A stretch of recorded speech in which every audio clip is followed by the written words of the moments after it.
Assalamualaikum warahmatullahi wabarakatuh. Waalaikumsalam warahmatullahi wabarakatuh. Halo Sobat Penmas, kembali lagi di Hima Penmas Podcast. Pada periode kali ini, podcast kami membahas tentang seputar kampus, kepenmasan, dan cerita menarik. Kali ini kita mau ngebahas apa nih Kang, kira-kira? Kira-kira bahas apa ya? Mungkin kita kali ini bakal ngebahas manajemen waktu. Nah, sebelum kita ke pembahasan nih Teh ya, gimana nih Teh Mary puasanya? Lancar gak nih? Buat puasa lancar sama ini, Alhamdulillah lancar. Buat Kang Ajam sendiri gimana nih? Alhamdulillah lancar. Nah, buat teman-teman gimana nih puasanya? Semoga makin lancar ya puasanya. Jangan sampai bolong. Ingat, oke? Tahan karena puasa tuh bentar lagi ya. Sekitar 10 harian kan? Iya, 10 hari malah. 10 harian ya.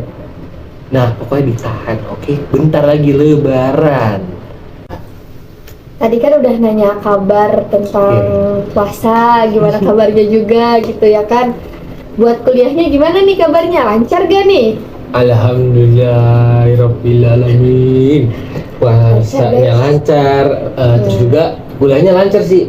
Tadi baru banget selesai kuliah. Nah, Teh Mary gimana nih? Ngampus nih. Buat ngampus sendiri ya di bulan puasa ini lancar sebenarnya gitu kan. Tapi emang ada sebagian yang online dan offline. Mungkin teman-teman di sini juga sama gitu kayak saya gitu kan, ada yang online dan offline. Buat Kang Ajam sendiri, full offline atau ada yang online nih? Kalau dari saya sendiri ya Teh ya, tadi sih setengah online setengah offline, jadi satu-satu. Kalau kemarin sih dari beberapa minggu yang lalu itu full offline Teh, karena kan dari Unsika udah offline ya, kebetulan ya. Nah, apa ya, seru sih yang transisi dari yang online ke offline tuh, wah seru banget coy. Bener-bener bisa ketemu teman-teman kan, bisa jajan di kantin Unsika. Kan Unsika di kantin tuh. Betul banget apa yang dibilang Kang Azam. Vibes ke kampusnya tuh kerasa gitu. Parah. Bolak-balik naik tangga, turun tangga gitu kan, nyari kelas gitu. Buat kalian yang lagi kuliah offline di bulan puasa tetap semangat. Itu harus patut disyukurin. Ngomong-ngomong kuliah offline nih guys, kita tanya kali ya ke Kang Azam gimana manage waktunya setelah kuliah offline dilakuin selama ini. Gimana nih Kang? Dari Kang Azam sendiri buat nge-manage waktu antara kuliah offline dan kegiatan-kegiatan di luar kampus nih Kang. Nah, jadi kalau menurut saya Teh, gimana sih bagi waktu antara kegiatan di dalam kampus maupun di luar kampus? Menurut saya sih, kalau saya pribadi ya, pengalaman saya itu sebelum tidur, jadi malam hari sebelum tidur itu saya bikin list kegiatan apa aja yang saya pengen lakuin pada saat besok hari kayak gitu teman-teman. Jadi misal nih jam 6 sampai jam 7 gitu, saya mandi gitu, terus jam 7 sampai jam 8 saya makan, sarapan kayak gitu Teh Mary. Jadi apa ya, sebenarnya kenapa saya ngelakuin to-do list gini, saya tuh lihat di IG gitu, kalau apa ya, salah satu cara buat memanajemenkan waktu, mengefisiensikan waktu itu buat to-do list kayak gitu Teh Mary. Soalnya bener ngefek di saya menurut pengalaman saya gitu. Sebelum dan sesudahnya saya make to-do list itu, sebelumnya itu saya ngerasa ya udah bener-bener ya nggak beraturan aja gitu Teh. Kayak bukan beraturan, kayak gimana ya, ya udah pelong aja, jangan ngejalanin ini gitu, kayak nggak ada apa sih Teh kalau ini ya, mungkin jadi lebih tertata ya, terstruktur. Jadi mungkin buat teman-teman yang mau manage waktu gitu, ini tips dari Kang Ajam tuh bikin to-do list sebelum tidur apa yang mau dilakuin besok hari. Jadi mungkin jam-jamnya tuh apa yang mau dilakuin terstruktur gitu. Ya kayak gitu teh, soalnya bener sih. Nah, kira-kira kalau dari Temeri nih, kan itu dari saya ya, Iya. tentang manajemen waktunya to-do list. Nah, saya penasaran nih, apa sih yang tips and trick dari Tips Teh and trick. Mary? Kira-kira apa teh? Kalau dari saya pribadi ini ya, mungkin nggak ada tips and trick yang khusus gitu. Kalau saya tuh cuman prioritasin aja gitu, mana yang sekiranya lebih diutamain gitu. Semisalnya hari ini kan ke kampus, ya udah prioritasin dulu jam-jam kampus kayak gitu. Untuk kegiatan yang lainnya boleh di skip dulu atau buat nanti aja kayak gitu sih Kang. Kalau dari saya lebih ke prioritasin aja apa yang di jam ini dilakuin gitu. Buat to do list sendiri belum ada. Mungkin selanjutnya tips dari Kang Ajam boleh dicoba gitu. Berarti Betul. kalau dari Teh Mary itu kayak apa ya? Prioritasin skala ya, dari yang penting, apa namanya, penting ngedesak ya, apa mendesak Ya lebih penting lah penting, pokoknya.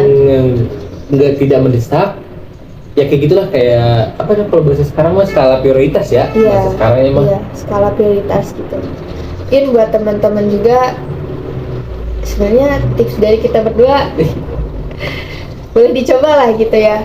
Buat yang mungkin kekurangan buat manage waktunya atau susah buat nge-manage waktunya, itu gambaran dari kita berdua. Mungkin buat teman-teman yang punya tips and trick buat manage waktu yang baik dan benar menurut teman-teman sendiri, boleh di-share ke kita. sebenarnya buat manajemen waktu sendiri ya. Kenapa sih kita pengen bahas topik ini?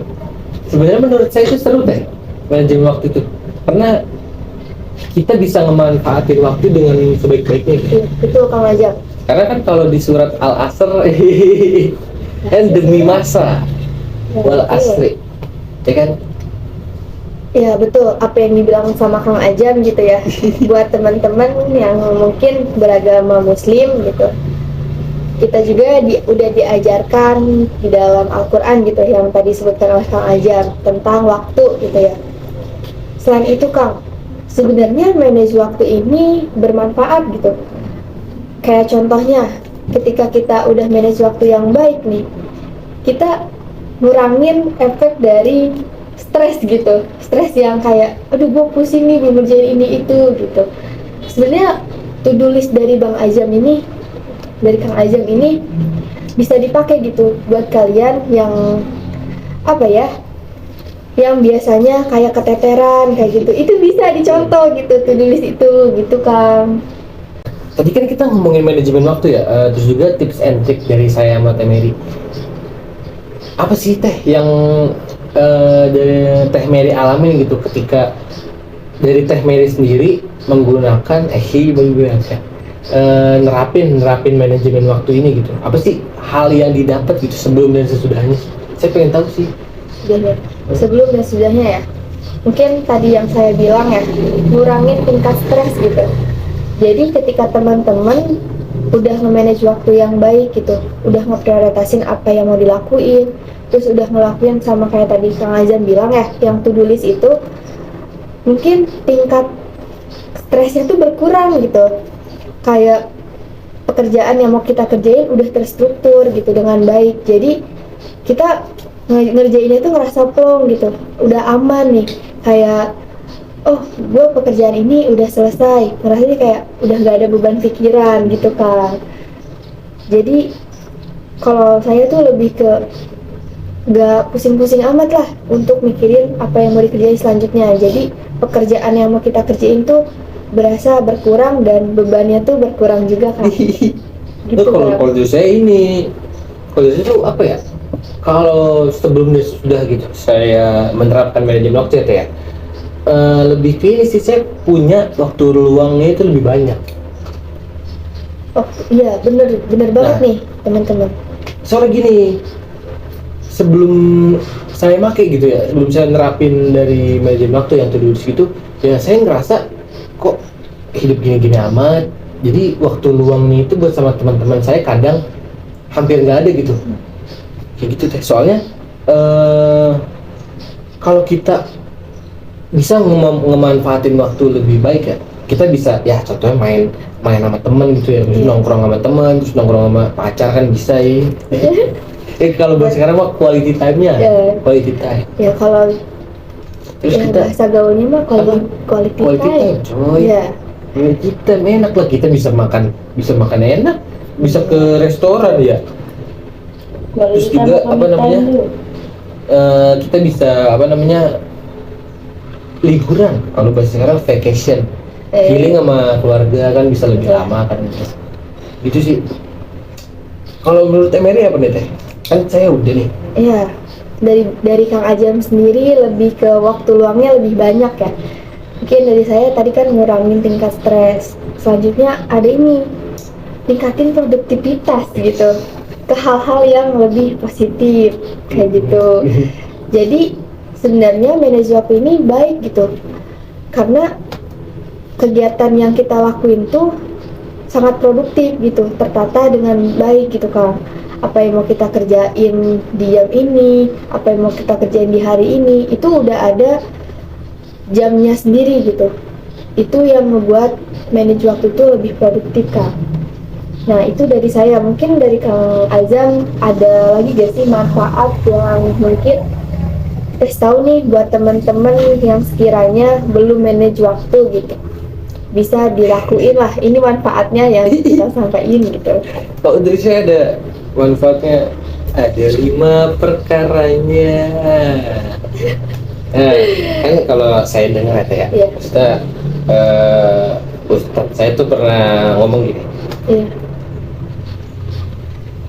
Manfaatkanlah 5 perkara sebelum datangnya 5 perkara. Jadi yang pertama tuh waktu mudamu sebelum waktu tuamu, itu yang pertama. Nah yang kedua itu waktu sehatmu sebelum waktu sakitmu. Nah yang ketiga waktu kayamu sebelum datang masa kefakiranmu, kayak gitu teh. Nah yang keempat itu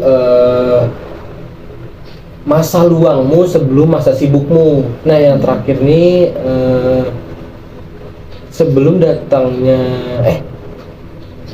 hidupmu sebelum datangnya matimu, kayak gitu teman-teman. Mungkin dari Kang Azam ya, Kang Azam ngelibatinya dalam agama lagi nih teman-teman ya. Mungkin teman-teman yang muslim ini bisa diterapin juga gitu, 5 perkara ini yang mungkin bisa ngerubah hidup kalian gitu teman-teman. Sebenarnya bukan cuma buat satu golongan aja sih teh, mungkin ini buat teman-teman semua ya. Soalnya ini baik gitu ketika jatuhnya ini kan kayak mengevaluasi diri ya. Betul. Gue jangan sampai nunda-nunda waktu nih, ya kan? Betul. Soalnya kalau nunda-nunda waktu tuh menurut saya pribadi, sepengalaman saya, aduh nggak enak banget menurut saya, bener dah. Betul, yang dibilang Kang Azam ya, ketika kita nunda satu kegiatan, satu hal yang positif lah, ibaratnya buat kita produktif gitu, itu nggak enak banget gitu ketika kita nunda. Nantinya kita bakal dihadapin sama kegiatan lain misalnya, itu bakal bener-bener dikejar-kejar, itu bakal capek guys, kayak gitu. Parah. Itu parah banget sih, kayak bakal capek ke diri sendiri, terus bakal ningkatin stres juga. Jadi buat kalian nih teman-teman yang belum nge-manage waktu dengan baik, dari sekarang gitu, manage waktu yang baik. Itu baik banget. Soalnya kalau dari Tengeri bilang ya, sepengalaman saya gitu ya, saya itu jujur ya dulu orangnya yang suka nunda-nunda waktu. Nah, waktu SD itu, waktu SMP itu tuh emang saya orangnya ya udah suka nunda-nunda tugas ya udah ntar-ntaran lah. Kalau buat sekarang sih ya masih dikit, masih dikit ya. Kalau buat sekarang, nah balik lagi, ya udah misalkan tugas nih, karena emang deadline-nya masih lama kan nganggapnya. Ya seminggu ini deadline-nya udah ntar aja lah. Akhirnya besoknya ada lagi nih tugas dari guru gitu. Tugas matematika nih misalkan, tugas MTK deadline-nya cuma 2 minggu ini antara ya lah, masih bisa ada main-main lah kan ya, masih bisa apa namanya ngopi-ngopi bareng. Kalau sekarang mah Star bulan keliling. Iya, Allah. Itu teh saya bener-bener ngalamin apa ya, tugas yang ditumpuk tuh bener-bener berat ya? Berat banget ya. Kalau saya ini mah kayak apa ya, kalau kata Dilan mah rindu itu berat. Kalau kata Dilan ya, soalnya tugas satu ditunda-tunda belum kelar, datang lagi satunya. Kan bener-bener apa ya teh ya, wah kayak kalau kata Dilan bener yang saya bilang, kata Dilan berat, rindu berat. Itu kayak rindu berat, jangan dicoba gitu. kalau rindu ditahan bagus, kalau tugas ditahan nggak bagus teman-teman, ya kan ya. Dengerin teman-teman. Ya pengalaman aja teman-teman ya. Ya mungkin betul gitu apa yang dibilang oleh Kang Ajam, ketika kita nunda satu pekerjaan itu bakalan kita nggak tahu ke depannya bakal dihadapin sama pekerjaan apa lagi gitu ya Kang. Contohnya mungkin kayak tugas-tugas kuliah gitu kan, karena kan nggak mungkin cuman dari satu dosen doang tugas kuliah itu, dari dosen-dosen lain pun kan ada gitu. Kadang kan tugasnya pun berbeda gitu, cara ngasih tugasnya, cara ngasih deadline-nya juga tuh harus diperhatiin sih teman-teman. Deadline tuh penting gitu diperhatiin. Tapi kalau Temeri sendiri nih, ya kan, balik lagi harus inget coy. Temeri tuh pernah nggak sih ada pengalaman kayak gitu? Nunda-nunda ya, tarai teh coba. Mungkin ya buat nunda-nunda tugas. Mungkin semua orang juga pernah gitu. Iya. Saya pribadi pernah Kang gitu. Sampai keteteran mungkin kayak aduh gimana nih gitu kan. Itu benar-benar sampai dikerjain tengah malam, begadang gitu kan. Itu benar-benar bisa nurunin kualitas kesehatan juga teman-teman ya. Jadi gak bagus sih sebenarnya ya nunda tugas. Itu pengalaman aja dari saya, ketika nunda tugas tuh bener-bener kayak bingung gitu yang mau dikerjain dulu yang mana, sedangkan deadline tuh sama-sama mepet gitu, semuanya kejar-kejaran gitu. Akhirnya ya udah, ketika dihadapin sama situasi kayak gitu, mau nggak mau dikerjain dengan cara berbarengan. Itu tuh nggak baik banget teman-teman. Jadi fokus kita terbagi, tugas yang kita kerjain pun gak maksimal gitu. Jadi kalau menurut saya harusnya tuh dikerjain segera mungkin ya, jangan dicontoh. Ini buat kita yang sering tunda-tunda tugas gitu ya teman-teman, gak baik banget lah. Soalnya tadi begadang kayak gitu, itu kan waktunya nggak efisien ya. Itu waktunya buat istirahat dipakai malah buat ngerjain tugas kayak gitu. Gitu aja sih Kang kalau dari pengalaman saya pribadi. Nah, itu kan tadi cerita dari Teteh Mary. Iya. Nah, kita udah sharing-sharing nih perihal manajemen waktu ya Teh ya? Iya betul Pak. Mungkin dari teman-teman apabila ada yang pengen sharing gitu, pengalamannya, tipsnya gitu. Boleh ya, banget. mungkin ada yang pengen bikin diskusi lagi. Ya, diskusi boleh, lagi kan perihal manajemen waktu kan apa? Boleh. Iya. Mungkin kalau yang kita bahas ya segini dulu aja kali ya. Mungkin teman-teman yang punya bahasan lain, punya pemikiran lain, entah setuju dengan kita, entah nggak setuju sama kita feel free. Kita bebas. Betul apa yang dibilang Kang Azam tadi. Kita nerima semua saran, masukan dan lain-lain gitu ya Kang ya. Betul? Yoi. Mungkin dari tips dan pengalaman dari kita, tipsnya boleh digunakan, boleh tidak gitu ya. Mungkin dari teman-teman ada yang punya tips yang lebih, boleh di-sharing juga ke kita. Mungkin itu aja sih tips dan pengalaman dari kita berdua ya Kang ya. Kurang lebihnya kita mohon maaf gitu. Karena ini podcast visual pertama ya. Jadi mohon maaf banget. Kalau ada saran gitu boleh, masukan juga boleh.